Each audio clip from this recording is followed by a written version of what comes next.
Good morning, good afternoon, and good evening, everyone, and welcome to Storytelling for Impact. My name is Allison Berardi with the Nasdaq Entrepreneurial Center.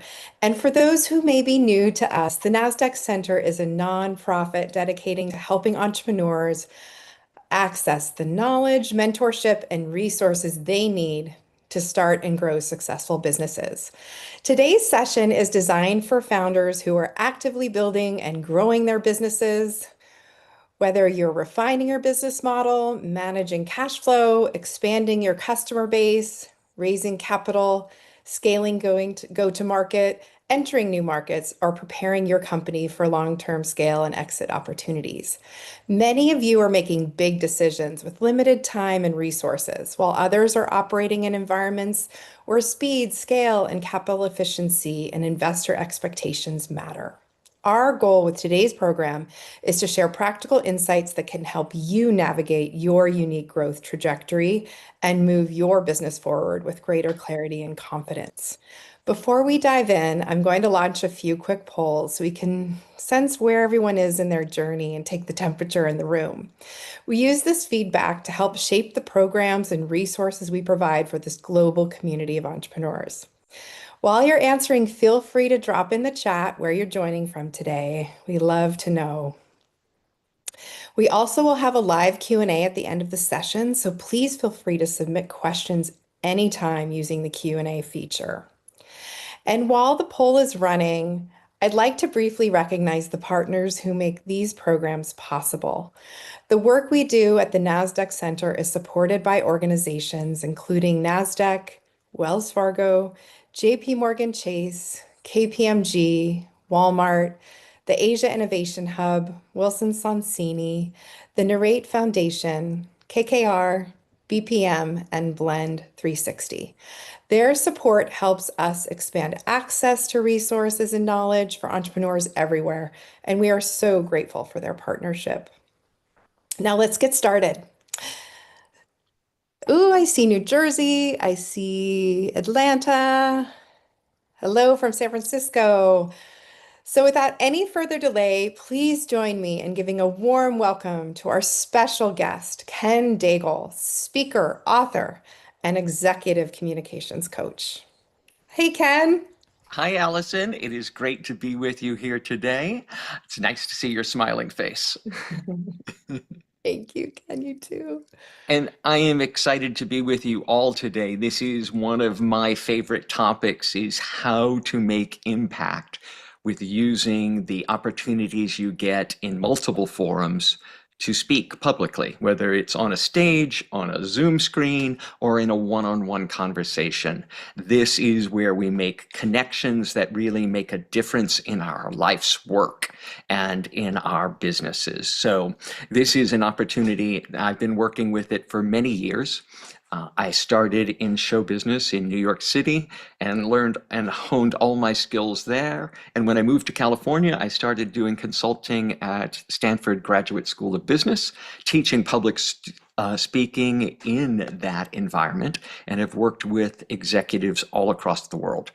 So one of the things that I know is that when we can be fully present and fully authentic with our audience, whether it's one or thousands of people, that connection is what fuels most of the ongoing communication and the ongoing involvement in our businesses and in our work.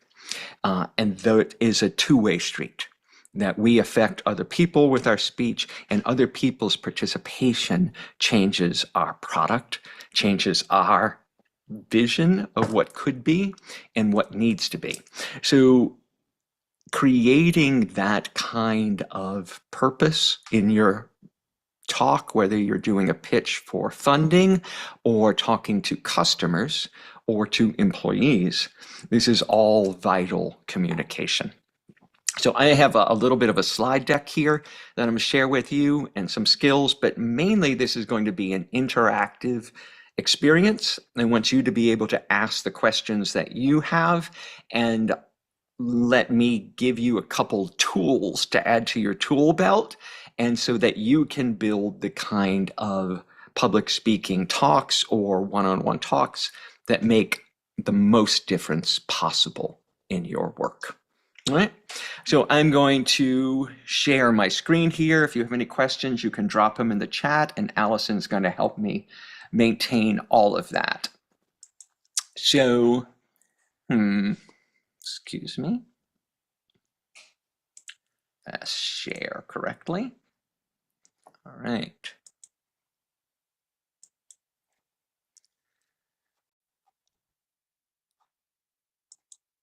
All right, so this is storytelling for impact. And one of the things we need to do most is be able to create compelling content. And one of the tools that I use is from a former lecturer at the GSB, also that I worked with, JD Schramm, who, full disclosure, also happens to be my spouse. We've been married for almost 20 years now. And he has written this great book called Communicate with Mastery about the skills of public speaking and writing for impact and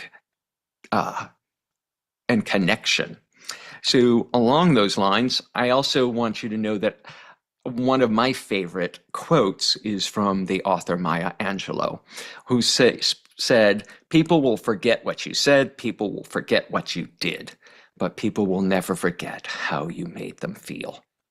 And what I really know is that when we can be open and vulnerable and share stories that reflect our values, that people connect with us on a human level that compels so much more engagement.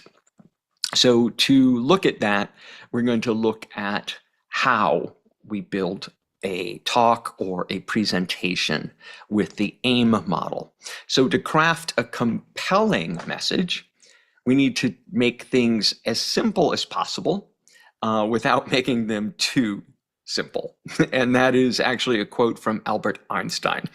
It's like, as a way of, when we're talking about a complex matter, it may be in your business or technical matter, it can overwhelm the audience. So we make them as simple as possible, but we make sure we get our points across and the reason for our communication across. So I'm going to ask you to take out a piece of paper and a pen. Did I miss? Hold on one second here. I think I'm missing a slide. Yes, where is that slide? Just give me 1 second, because this slide is the one I wanted to go to, and it is hidden. All right, unhide. There we go. All right, we'll take that again. Take 2. So I believe that your success begins with a strategy. And we're going to talk about the AIM model. A lot of different communication professionals use this model, and I think it's really helpful. And AIM is an acronym. The AIM stands for audience. So who is the audience you're speaking to? Is it a group of investors? Is it customers of your product, your company, or is it your employees? It might be an unrelated audience, and totally.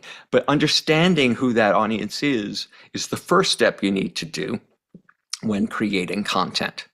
And so you do your own work on your audience analysis. What matters to them? What are they about? What are they going to want to hear? And what is the culture of that environment? Is it international? Is it all here in the United States? Is it localized culture? What is the culture of that company that you might be pitching to? All those things will influence the kind of talk and the subject matter of your talk. And then when you move across the triangle, we'll also look at intent. That is, what do you want to have happen because of this talk, because of this interaction with your audience, with your communication? So intent can mean purpose. So I want to make a sale here. I want to get people to invest. I want to have them understand who we are better. All those things are possible in that, but knowing what your purpose is important. And then what's the objective? So do I want people to sign up? Do I want people to take an action? Do I want them to come to the next event? That's the objective of your intent. And if you're clear on that, you're more likely to be successful with a clear intent. So audience, intent. And then after that, that's when you begin to craft your message. So your message is dependent on the first two, but the message is subjective on how you get there. So what is the channel you're speaking through? Are we on a webinar or a video screen like I'm with you today? So how do I reach the audience through this kind of medium rather than on a stage or in a small room or in a one-on-one conversation in an elevator or back of a car? Those are the channels that this communication comes through, and they do shape how you will create the communication. And then you build the structure of the talk. There's lots of different ways to build structure, but what we're here to talk about today is storytelling. And storytelling, I believe, is the most impactful way to get your message across and to achieve your intents, because, as I started with the quote, people will forget what you say, people forget what you did, but they will never forget how you made them feel. And finding the stories that you will share, whether your own or other people's stories, that helps you make people remember your talk, remember your company, remember your product. So that's this first one. If you have any questions, you can put them on the chat. And I'm not seeing the chat right now, Allison. I just want to make sure if there's anything I need to answer that you'll let me know. Yeah, one thing, Ken, Lucinda is writing a book right now that tells a lot of personal stories, and she is wondering, does this AIM model apply to written communication as well? And I told her it does, but maybe you could expand on that. Yes, it absolutely applies to written communication, because when you're writing a book, in my experience anyway, the one of the things in working with the publishers is they ask you to identify the audience before you start writing the book. So you have an idea who your audience is, and what do you want them to get out of your book, and what do you want them to do because of your book. So those two things are part of the audience and intent. And then your message, being a written message, will be slightly different than a verbal message, but it still can have the exact same structure that I'm going to share with you about the 6 habits of very successful storytellers. So that's going to come up on the habits of storytelling. So if your book, Lucinda, has a lot of stories in it, this is the perfect content for you. All right. All right, going on. Oh, so yes, there's just the illustration of your message sits on top of your audience and intent. And the message, that top part of the triangle, is all the audience sees, but they experience all the work you do below. And we've already done that quote because my slides were out of order. And so now we're going to craft a compelling message. What I'd like you all to think about is why your company, your product, the work you're doing, is why are you doing it? So if you have a piece of paper and pen, even the back of an envelope, I'd like you to answer that question. What is your why? Why does your company, your work exist? And please just write it down, a couple of words. And I'm going to tell you a little story about that. A good friend of mine, someone I've been working with now for the last couple of years, Chip Conley, had started the Joie de Vivre hotel chain and was very successful. But when that ended and he sold it, he went to work for Airbnb. And he used a model to help the executives and the founders of Airbnb figure out what their real purpose was. What is the purpose of their company? And they thought they were in the hospitality business. But by asking this question, why are we here? What do we do? And answering it and answering it and answering it, they came to a much different conclusion. So they went through a process where he asked them the question 5 times. Why does your company exist? Why do we exist? What is your why? And I'm going to ask you now to do it 5 times. So why does your company exist? And write it down.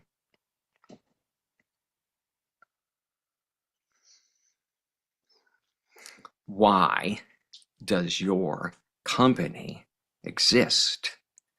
Why does it matter?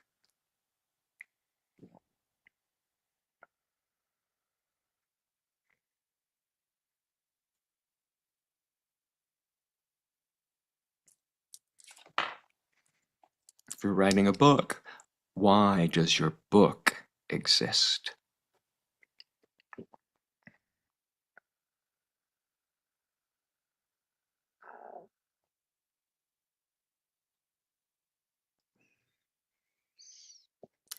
Why are you doing this work?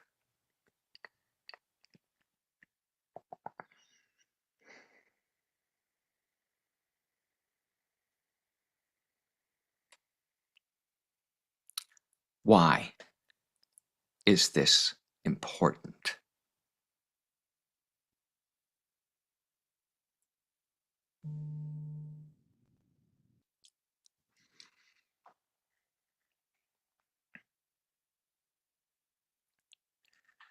Now, I'm interested in hearing what that was like for you. And I also want to know, let you know that Chip Conley at Airbnb, that's how they developed their saying, at home wherever you go. That's how they understood that they were more than a hospitality company, but they were designed, they were created to make people feel at home when they traveled. And it made all the difference in the products they created and the advertisements they used and the focus of their company. So understanding your why, like based on the work of Simon Sinek, understanding your company's why, your goals, and why it matters will help you develop stories and pitches that have real impact. And Shanika is saying, she was able to put her why in the chat, and then she asked, or should it be shorter? And it seems like there's no wrong way to do this. So I just wanted you to expand on that. Yeah, there's absolutely no wrong way to do it. It doesn't have to be short. It But to get to the core of it is essential. So it's more than your first answer. So the first answer is intellect, and then the more and more you dive down into why you're doing this work, why is it important, why does it matter, you'll get to the heart of the matter. And we all need to also, the longest journey they talk about is the 18 inches from the head to the heart. And sometimes we forget that in business. Sometimes when we forget that when we're trying to make ends meet and make deadlines and make payroll and reach our market share and do all of those things, that the way to do it is to make connection with other human beings. And storytelling is a great way to do that. And understanding what's really the core of why you created this business, this idea, this concept, will help you if you can use that. And so I suggest, and it's a great question, Alison, also want to suggest to people that they do this with their teams, to pair up and to go, why are we doing this work? Why are you involved in this company? Why are you here? And let people have their answers. Don't interrupt them. Just let them say the answers out loud. That's how they did it at Airbnb, and that's how it can really work for you and your companies. It's another tool to work with your leadership team to make sure you're all on the same page. So that's another tool you can use. Now I'm gonna, if it's okay, I'm gonna pivot to the 6 habits. I'm gonna go over them quickly, and then we're gonna watch a fun video. I think it's fun anyway. See if we can pick out the 6 habits of highly successful. Am I still sharing screen here, Yeah, Allison? Ken, you're great. Yes. Okay, great. All right, so I'm gonna clear up some of this so that you can see me. The 6 habits for impact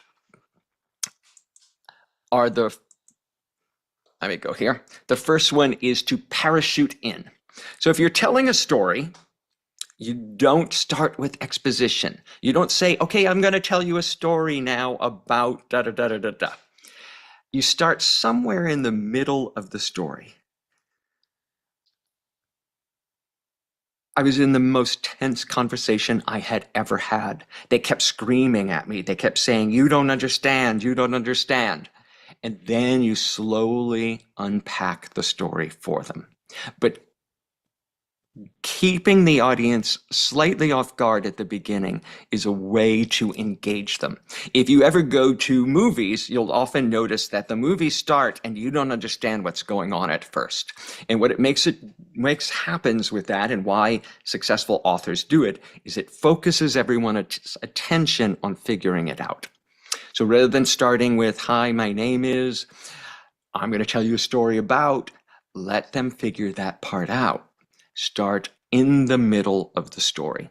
So that's parachuting in to a story. Whether you're writing a story or telling a story, start in the middle of the story. Seems counterintuitive, but it really works. Choose your first and your last words carefully. So it was the best of times. It was the worst of times, right?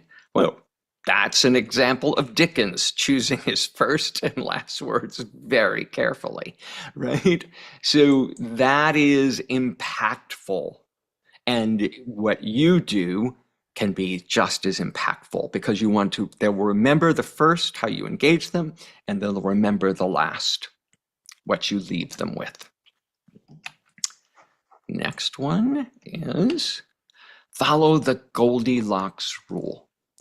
Most of us tell more than we need to know. You don't want to give them too much information. You don't want to give them too little information, because they won't know what's going on. But finding the sweet spot of telling them just enough so that they stay engaged, but not so much that it bores them. And that is tricky. This is why when we work on stories, the good stories we have tried out multiple times, so we find out the absolute essence that the audience needs to know to stay with us and to stay engaged. So just the right amount. Follow the Goldilocks rule. And we're going to do a video here, show a video here in a moment, that you'll get to look at how this person does that. And also, if you have an idea about a story that you'd like to tell in your work, I'd like you right now to start thinking about, how do I parachute into that story?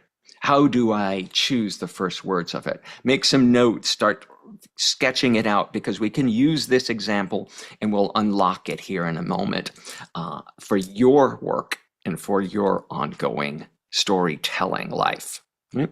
So number 3 is follow the Goldilocks rule. Number 4 is employ the power of poetry. Now, I'm not saying to read a poem in the middle of your talk, but words have power, and especially words that we all know. It was the best of times, it was the worst of times. That's poetry to us now, right? There's lots of different arose by any other name. You don't have to say the whole saying, but everyone knows what it means. So bit of poetry, a line, something from culture, our collective culture. This goes back to knowing your audience and knowing their culture and knowing what they will know, that you can invoke something larger by using a very small amount of words, but gives people an image and a feeling through the use of poetry. Okay? Utilize silence for impact and emphasis.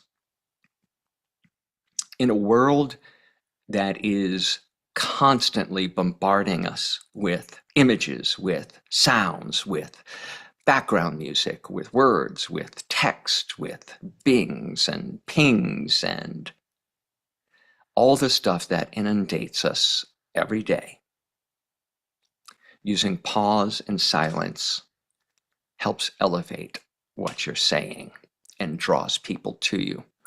And I tell this story from my work on Broadway. I worked with a famous director, Jerome Robbins, who was the original director of West Side Story and Fiddler on the Roof. And when he spoke to us when we were working, he never raised his voice, ever. And he spoke very slowly and made everyone lean in. And that power of how to control, to focus your audience by using silence and stillness was a great lesson, and you can utilize it in your work.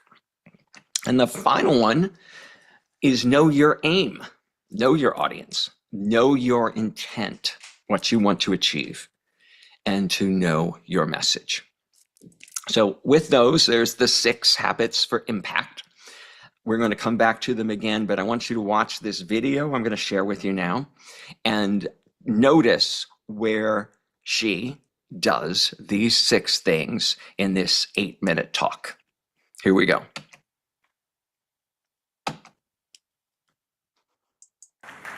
In 1964, I was a little girl sitting on the linoleum floor of my mother's house in Milwaukee, watching Anne Bancroft present the Oscar for Best Actor at the 36th Academy Awards. She opened the envelope and said 5 words that literally made history. The winner is Sidney Poitier. Up to the stage came the most elegant man I had ever seen. I remember his tie was white, and of course his skin was black, and I'd never seen a black man being celebrated like that. And I have tried many, many, many times to explain what a moment like that means to a little girl, a kid watching from the cheap seats as my mom came through the door, bone-tired from cleaning other people's houses. But all I can do is quote and say that the explanation in Sidney's performance in Lilies of the Field, amen, amen, amen, amen. In 1982, Sidney received the Cecil B. DeMille Award right here at the Golden Globes, and it is not lost on me that at this moment, there are some little girls watching as I become the first Black woman to be given the same award.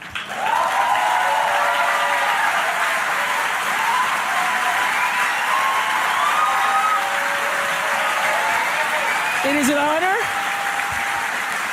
It is an honor, and it is a privilege to share the evening with all of them, and also with the incredible men and women who've inspired me, who've challenged me, who've sustained me, and made my journey to this stage possible. Dennis Swanson, who took a chance on me for AM Chicago.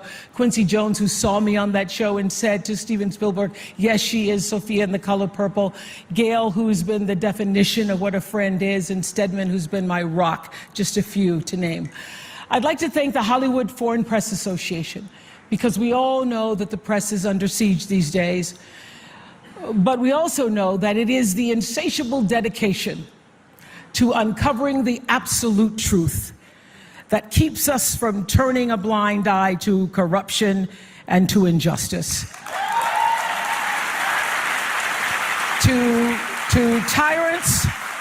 and victims and secrets and lies. I want to say that I value the press more than ever before as we try to navigate these complicated times, which brings me to this. What I know for sure is that speaking your truth is the most powerful tool we all have. And I'm especially proud and inspired by all the women who have felt strong enough and empowered enough to speak up and share their personal stories. Each of us in this room are celebrated because of the stories that we tell. And this year, we became the story. But it's not just a story affecting the entertainment industry.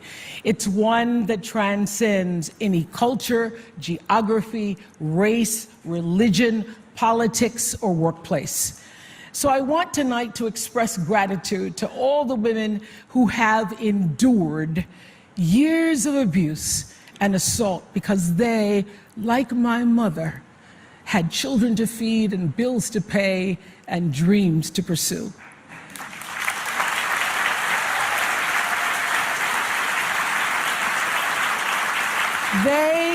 They're the women whose names we'll never know. They are domestic workers and farm workers. They are working in factories and they work in restaurants and they're in academia and engineering and medicine and science. They're part of the world of tech and politics and business. There are athletes in the Olympics and there are soldiers in the military. And there's someone else, Recy Taylor. A name I know and I think you should know too. In 1944, Recy Taylor was a young wife and a mother. She was just walking home from a church service she'd attended in Abbeville, Alabama, when she was abducted by 6 armed white men, raped and left blindfolded by the side of the road, coming home from church. They threatened to kill her if she ever told anyone.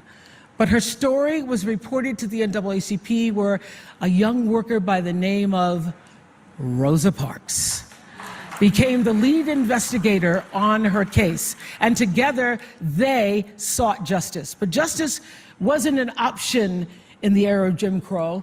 The men who tried to destroy her were never persecuted. Recy Taylor died 10 days ago, just shy of her 98th birthday.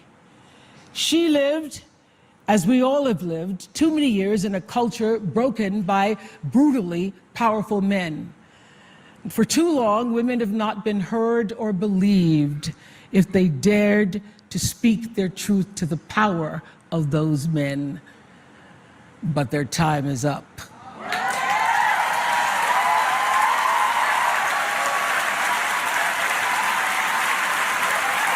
Their time is up.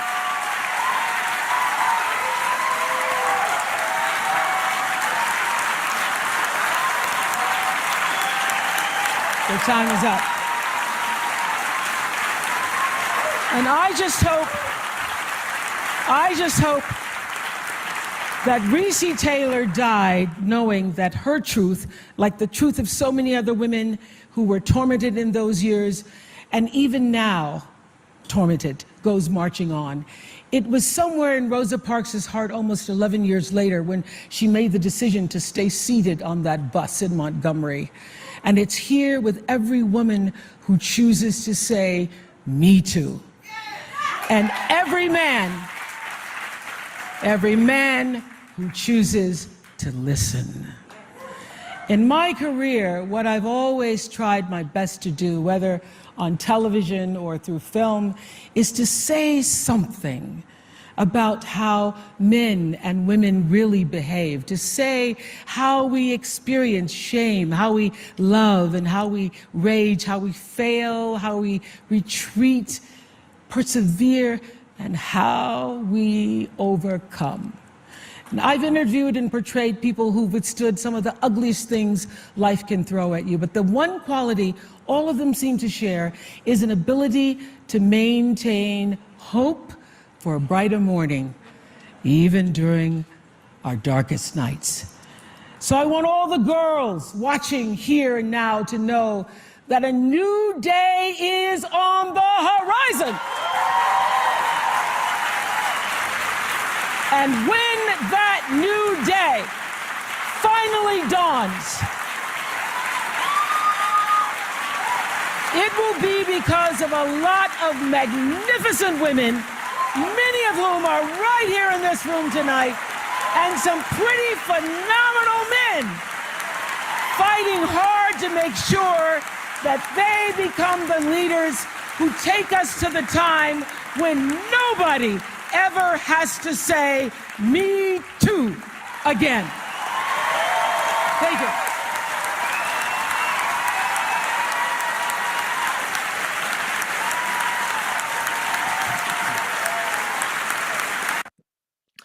So that is, of course, the magnificent Oprah Winfrey with a host of speechwriters. But notice how she parachuted in. If you can put in the chat where you saw her, how she parachuted in to that talk, right? Right? She started on the linoleum floor. Little girl on the linoleum floor, and her mom coming in bone tired. Those were powerful words to start. So she chose the first words and the last words very carefully. Do we remember what her first words were? Right? Through a child's perspective, and she references it again at the end. She said, all the little girls watching out there. So she starts it with the little girls. She ends it with the little girls sitting on the linoleum floor. And it ties it up all for us emotionally. She followed the Goldilocks rule. We didn't need to know everything about the woman and her story and her brutal rape, but we knew enough that we felt for her, just enough, right? That was fantastic. When she used Rosa Parks, that was almost poetry, right? But she used poetry in multiple different, Tessie Taylor, yes, Betsy, Tessie Taylor, right? And the names, how she used the power of poetry. Their time is up. Their time is up. She used it as a chant, and she says, how we overcome, referencing the spiritual song, we shall overcome. She tied it in without having to say, like the spiritual song, how we overcome. Me too became the power of poetry. And she used her cadence, her silence. She had a very limited window in order to get this done, but she employed a cadence that made you pay attention. It's new day poetry. Yes, a new day is dawning where no woman has to say, none of us have to say, me too. So think about her. Who is her audience? And your audience. You might have more than one audience in giving a talk. You may have more than one audience, but Oprah's audience was the people in that room and the people watching on TV, right? Her audience was the people in power and the people being abused by power. And she knew who she was speaking to the Hollywood elite, but also to a larger audience.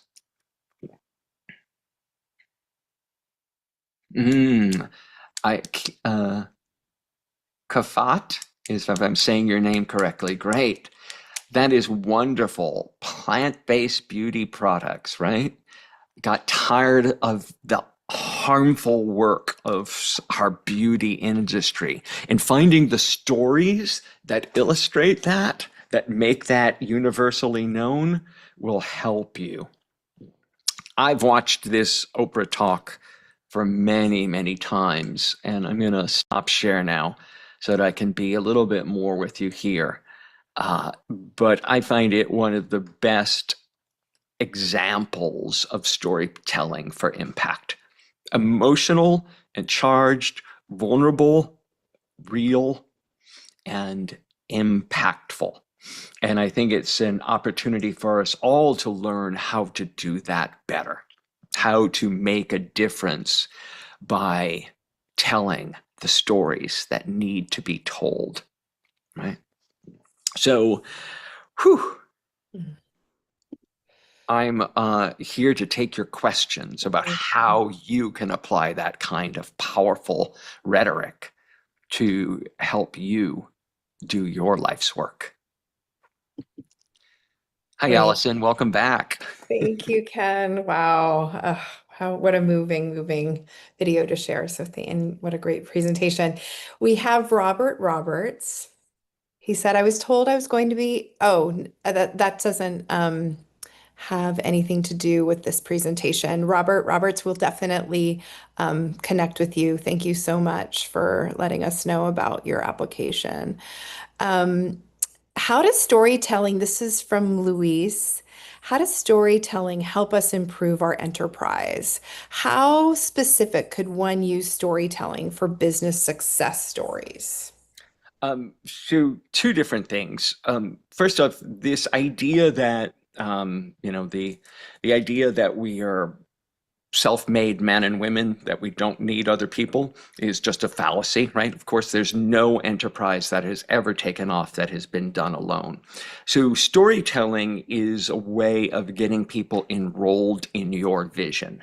So you tell the stories and you design them to have an emotional impact on getting people on board with your vision for where you want to move your company, the impact you want to make in the world. So when you can have a storytelling session with your community, with your employees, you can also motivate them to be able to say, this is why we're here. I am here, like, to use the Oprah story, it's like, we are here in this industry to make movies, to make a difference, and no one should have to say, me too, ever again. So whatever your company is, you need to understand that that product that you're building, the effect of your work in the world, is going to change someone's life. Change it for the better, we all hope, right? And so engaging more people and seeing the benefits of this, seeing this is why this product works, this is why this app, this website, this company, this thing is so important to the world. And story, rather than going in through all the technical aspects of what it does, telling a story about the effect of what it does, how it changes someone's lives, how it improves a community. Those are the things that are going to get people enrolled and will actually spend more money on your product because it has such impact in the world. Because we all want to do that. We all want to make sure the money we spend, the things we invest in, are creating a better world for us. And I think that's why we can't ignore the impacts. I do have I talk about storytelling is a way for us to explain our values. Even for a company has values. And when you connect with an audience who shares your values, you build loyal customers. Thank you for that distinction, Ken. That's very helpful. Our next question is, do you have to be good at public speaking to tell a great story? No, absolutely not. What people want most, because actually people don't like an over-polished speaker. You can tell when someone's rehearsed it too much. What people want is authenticity and vulnerability. Oprah, of course, was a very polished speaker, but I think the most touching moment for me was when she started to tear up at the beginning, when she was overcome with her own emotions about telling the stories she was going to tell and remembering her mom and remembering those moments. She became emotional and vulnerable. And that is what connects people. So people know if you're scared. People know if you're nervous. They can tell from your body language. They can tell from the timbre of your voice. And they're still with you. In fact, when you can be that authentic and go, I'm nervous because this is important. I'm scared, but I'm going to do this anyway. people will give you a lot of runway to tell your story. And then crafting it, taking the time to write it out and understand how you're going to unfold it is the best way. And there's lots of techniques for how to unfold it. There's lots of processes. But what's really the best is that it's natural and authentic to you, real for you, and using your own words, not someone that someone else wrote for you. That's the best way to tell stories. Thank you, Ken. Mm-hmm. Shanika's asking, how should a founder tell the same core company story differently depending on the audience? For example, a customer, an investor, a government agency, or a corporate sponsor, without making the brand story feel inconsistent. Right. So that's a great question. So it would depend on what your product is and what your intent in that audience, with that audience is. If you're talking to a customer base and you want to talk about the effect your product will have on the environment, let's just make that up. That's great. You will just pitch what it's going to do for the environment and what practical effects it's going to have on the lives of animals, people, and on the planet itself, and real life stories about that. When you're pitching that same story, that same product to the investor class, to VCs, you're going to talk about that and make a human connection, because those VCs also have children and grandchildren and care about the planet. But you're also going to make sure that you connect it to the bottom line of profitability and how that's going to matter.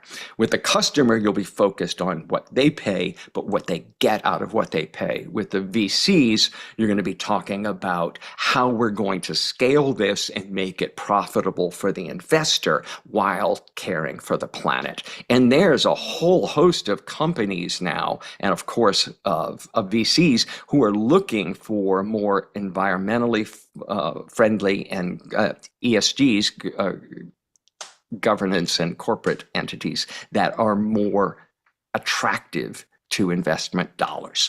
So you just have to navigate that, write down your goals, and then craft your story that helps explain that.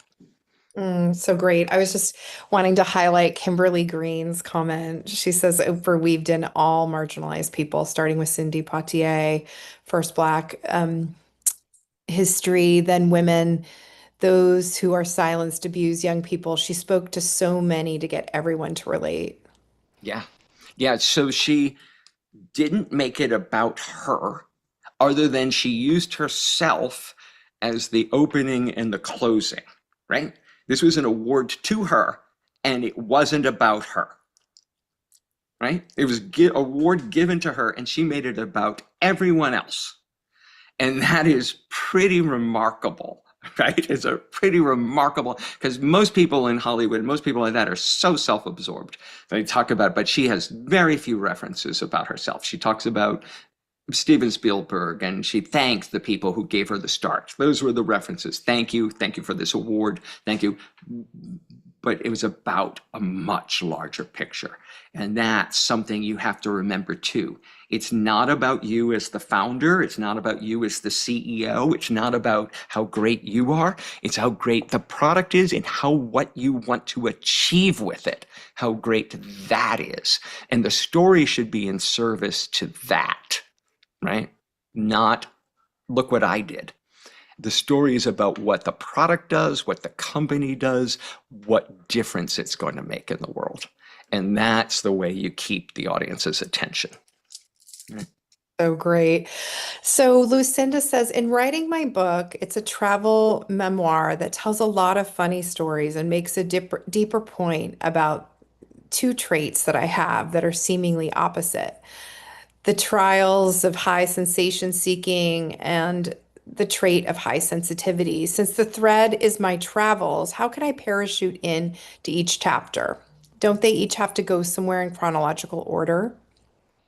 I don't know. I'd have to see all of it, Lucinda, to tell you that. That's what good editors do. That's not my skill set.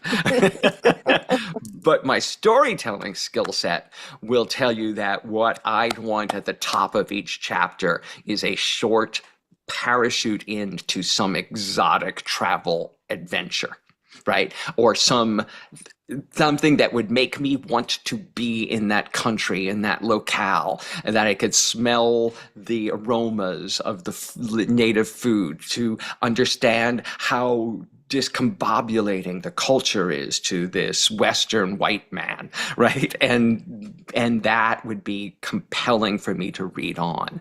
And then you can weave in all the other things you want to do.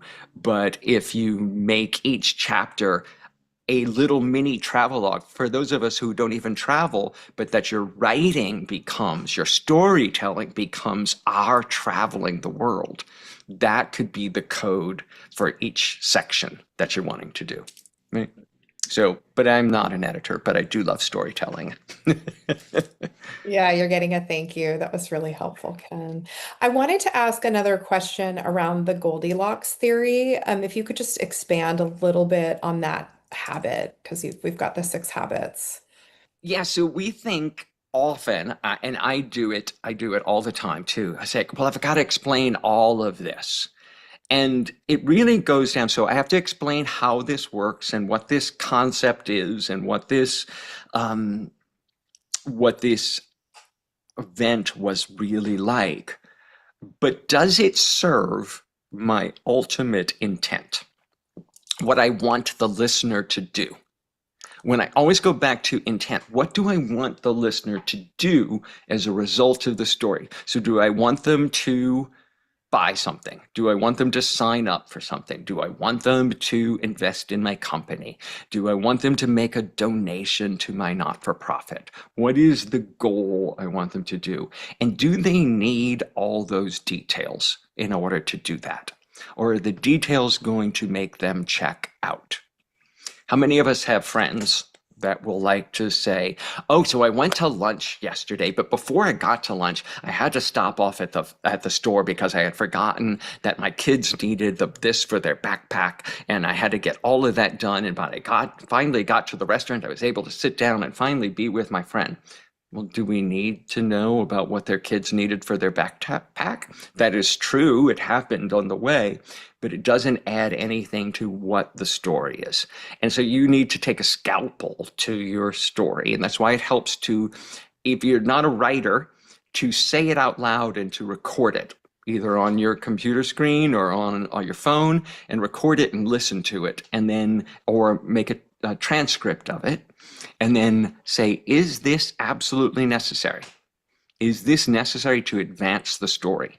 And otherwise you take out that red pen and you're crossing it out, because you want to get to the sweet stuff, the stuff that's going to advance the plot, the stuff that's going to make a difference when you finish the story, right? And if you think back to Oprah's, we needed to know everything about Tessie that she told us. There's probably tons more about Tessie that she could have told us. She didn't, other than she just died 10 days ago at the age of 98. Okay, we can all relax. And that's why she told it to us. She just died. She was 98. She lived a long life after that and answered all those questions in 3 words, right? Tessie went on. She lived a whole full life. She died at 98, 10 days ago. So I could stop worrying about that part of the story and stay with Oprah through the rest. That's the Goldilocks theory, right? Thank you, Ken. Arnett asks, how long should a story be? That's a great question. As short as possible. Yeah. So in our modern culture, our attention spans are all less and less. That you guys have given a full hour to us here today is unusual, right? And you know what it took to carve that out. But you're here for you, hopefully, and that I'm helping you. That's why I'm here. So hopefully that's where you know. So knowing your audience, knowing how much time they're going to give you and their attention span. In TED Talks, which are some of the best storytelling on the planet, right? So so cultivated, so specific. It started at 18 to 24 minutes, and now TED Talks are down to 8 minutes, right? A normal TED Talk now is 8 minutes. So if you can tell a story in 3 to 4 minutes, that's a sweet spot. If you need more than that, the one we just watched on Oprah was 8 minutes and a few seconds. And it was a thank you and a story. If she had just taken it from Tessie to the end, it probably would have been a 5 minute talk. And what a powerful 5 minute talk that would be as well, right? So those are the things you need to look at. How much can you hold the audience attention for? And that comes from some practice and using some technique.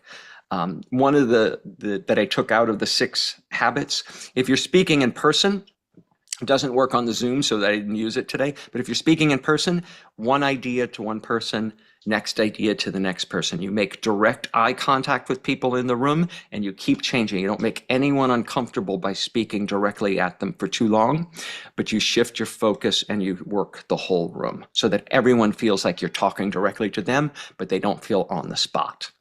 So that helps, knowing where you're speaking, right? Oh my gosh. Well, Ken, we're getting so many positive comments in the chat about the presentation today. And I just want to ask you, what do you want to leave us with? I know you've already given us so many golden nuggets, but maybe just one more. Yes. I always know that I want to be as vulnerable with my audience as I can, but I don't want to process stuff on the audience. So I am bringing back an emotion I have had. I am going through a very vulnerable and scary time with the audience, but it's not asking the audience to heal me. It's because I've already found the answer to that problem, to that question, to that experience, and I'm there to share the solution, not to ask them to fix it. So that's exactly what you saw with Oprah too. She knew the answer and she felt it really, but she wasn't asking the audience to heal something. She was asking the audience to join her in the healing. So that's what you get to invite your audience to. So aspirational. Well, Ken, thank you so much for taking the time to speak to the community today and share such incredible insights. And what a great interview. On behalf of the Nasdaq Entrepreneurial Center and everyone in attendance today, we sincerely thank you for joining us. You're welcome. I do see in this slots people are asking if I do one-on-one. I do. The contact information you guys have, you can share my email, and I'd love to work with people who are doing this kind of work. Yay, great. We would love for you to join us on our upcoming webinars, and you can view the upcoming schedule of events by using the link in the chat. Thank you all so much for joining us today, and we look forward to welcoming you back online with us very soon.